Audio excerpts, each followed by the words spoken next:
6-week election is edging closer to its final phase in electing 543 parliament members and the country's next prime minister.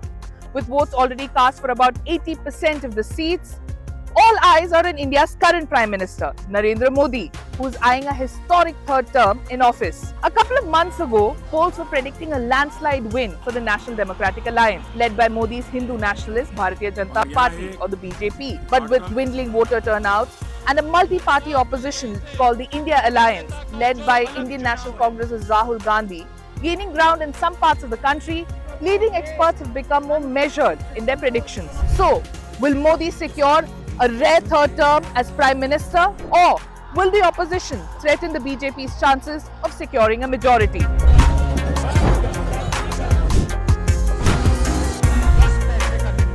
Khalid Akhtar works with C-Voter, a polling agency in India that tracks electoral trends throughout the year. Akhtar and several other pollsters still anticipate Modi's victory, but now possibly with lower margins. Our opinion polls were saying that BJP will comfortably get majority and the NDA will get more number of seats than what it had got in 2019. As for the other sociologists saying that getting measured, they are seeing some changes in some states of the northern India like Rajasthan, like Madhya Pradesh. Even if we see in these states also, even if we assume that all those close contest fights, all the interesting contests go the India Alliance way, and BJP loses some seats in these states, then you should remember that BJP is gaining in some other states also. So, more or less the situation will remain the same. Modi came to power in 2014 with a thumping majority, riding on growing Hindu nationalism.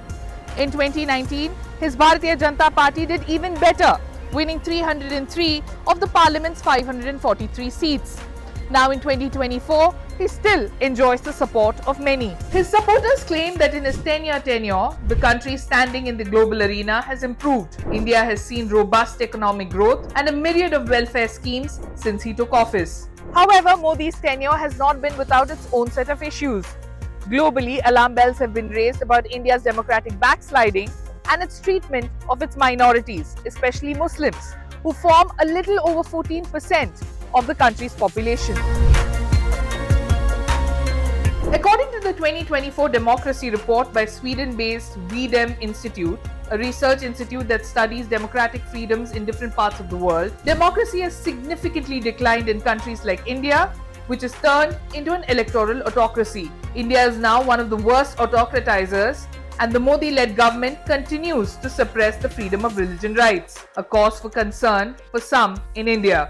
The last 10 years have made the life of Muslims and Christians in India very uncertain. You can't be sure what will happen to you. The biggest concern for Muslims in India is now safety, which is, I think, the most basic thing which a state ensures and guarantees to all its citizens. But now Muslims see that the state is partisan. It's not only not state actors which are perpetrating or doing violence against it. State is collaborating with them in violence against Muslims and Christians. This is a major change.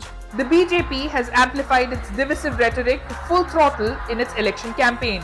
आपको ये तय करना है कि भारत में vote जिहाद चलेगा या राम राज्य चलेगा।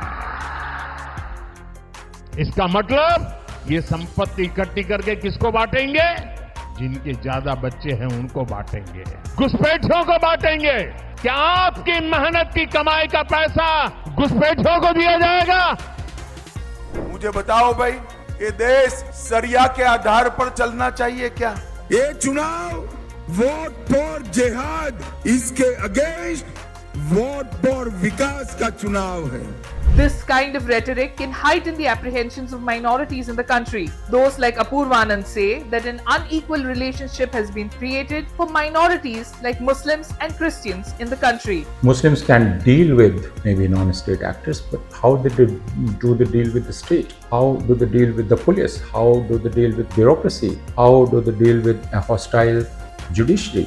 So it's a very unequal relationship has been created for Muslims in India and Christians too. And they find and they say that they feel as if they are second-class citizens of India. Critics argue that with increasing anti-Muslim rhetoric, the BJP aims to consolidate votes among the majority Hindu population to potentially transform the country from a secular democracy into a Hindu state. But will this strategy catapult Modi to victory amid rising inflation and unemployment in the country? According to a report by the International Labour Organization, the unemployment rate increased from 2.1% in 2000 to about 4.1% in 2022, with youth comprising about 83% of the unemployed. India में तो बेरोजगारी बल्कि बढ़ गई है। बेरोजगारी तो पहले थी लेकिन बेरोजगारी अब बढ़ गई है, ये समस्या है। सरकार जो है फेल हो रही है और कोई भी सरकार बने उसको सबसे पहले अगर ध्यान देना चाहिए तो वो दो चीज़ें हैं, एक तो शिक्षा पे, एक रोजगार पे, दो चीज़ों पे उसको ध्यान देना ही चाहिए और ये सरकार बिल्कुल ध्यान नहीं दे रही है। धार्मिक उन्माद बढ़ा रही है, धार्मिक मुद्दों को उठा रही है। So, will history be made and will Modi be elected to a rare third term as India's Prime Minister? Or will a multi-party opposition spoil the BJP's chances?